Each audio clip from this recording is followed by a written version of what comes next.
अस्सलामु अलैकुम वरहमतुल्लाहि वबरकातुहू। अल्हम्दुलिल्लाहि वहदा वस्सलातु वस्सलामु अला रसूलिल्लाह अम्मा बाद।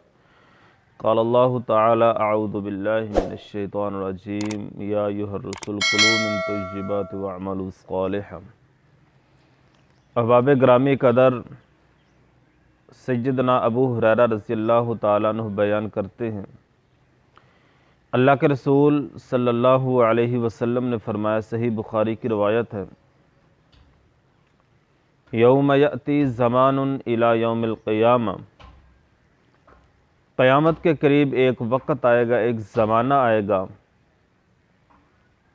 लोग ये परवाह नहीं करेंगे कि मेरे पास माल हलाल का आ रहा है या हराम का आ रहा है। यानी क़यामत के करीब लोग हलाल व हराम की तमीज़ ख़त्म कर देंगे। बस उनका जहन ये बन जाएगा, बस माल आना चाहिए, रुपए पैसा आना चाहिए, बैंक बैलेंस होना चाहिए, चाहे वो हलाल तरीके से आए चाहे हराम तरीके से आए।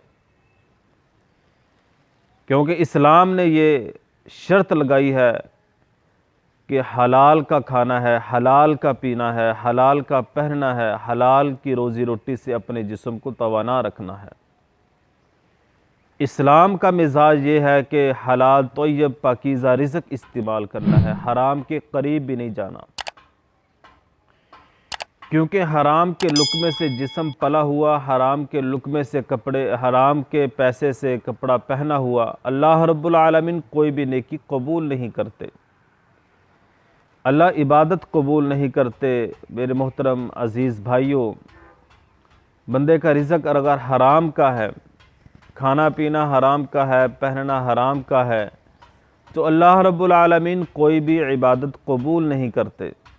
सारी ज़िंदगी नमाज़ें पढ़ता रहे, हज करता रहे, ज़कातें देता रहे, रोज़े रखता रहे, बड़ी बड़ी इबादतें करता रहे, तहज्जुदें पढ़ता रहे, वो किसी काम नहीं आएंगी। नेक आमाल की कबूलियत के लिए शर्त यह है कि बंदे का रिज़्क हलाल का हो, पाकीज़ा हो, तय्यब हो। क्योंकि माल की अर्ज़ो समा ने अम्बिया को भी ये हुक्म दिया है, या अय्युहर रसूल, ए रसूलो, ए पैगम्बरो, ए नबियो, कुलू मिन तय्यिबाति, पाकीज़ा खाना है, पाकीज़ा पीना है, वअमलू सालिहा, फिर नेक आमाल करने हैं। समझ आई कि नेक अमाल की कबूलियत के लिए रिज़्क़ हलाल ये बहुत ज़रूरी है। अल्लाह के रसूल सल्लल्लाहु अलैहि वसल्लम ने सुम्मा ज़कर, एक शख्स का ज़िक्र किया, यतीलुस सफ़र, वो लंबा सफ़र करता है, यमुद्दु यदैहि इलस्समा, अपने दोनों हाथ आसमान की तरफ बुलंद करता है और क्या कहता है, या रब्बी या रब्बी या रब्बी, ए मेरे परवरदिगार, ए मेरे पालनहार, ए इलाहुल आलमीन। वो अल्लाह से इल्तजा करता है, दुआ करता है, आहू बुका करता है। आवाज़ आती है, मलबसुहु हरामुन व मतअमुहु हरामुन व मशरबुहु हरामुन व गुज़िया बिल हराम। तेरा खाना हराम का है, तेरा पीना हराम का है, तेरा पहनना हराम का है, तेरा जिस्म हराम के लुक़मे से पला हुआ है।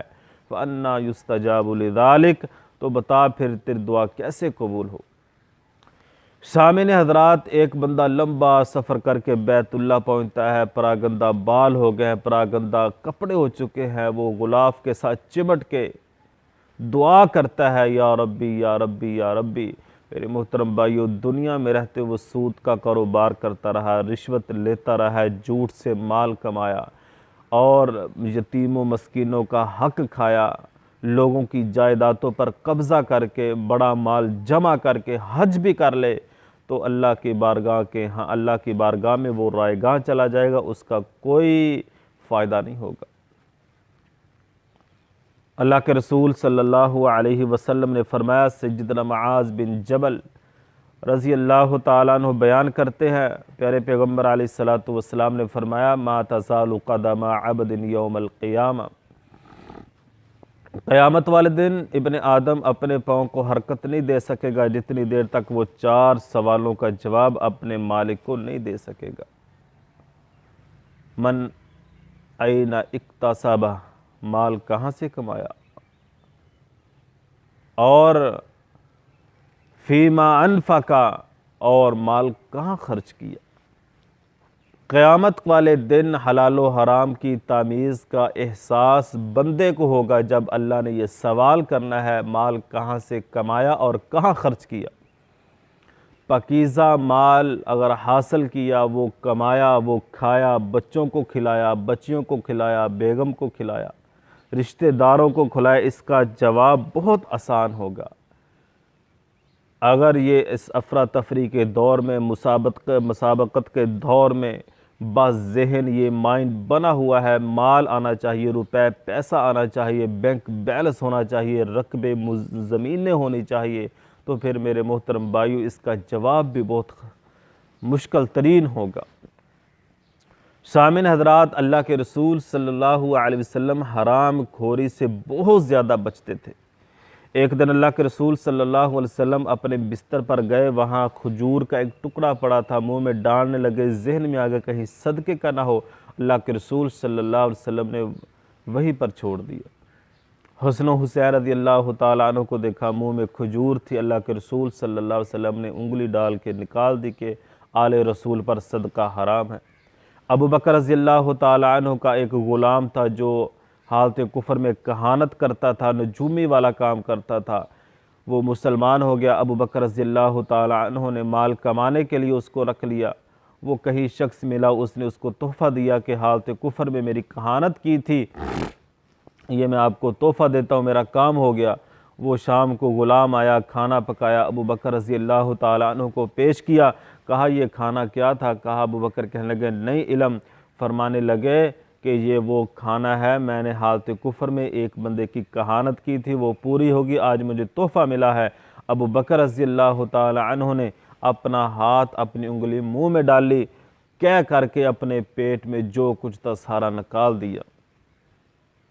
अल्लाह के रसूल हराम खोरी से बहुत ज़्यादा बचते थे, सहाबा इकराम हराम खोरी से बहुत बचते थे।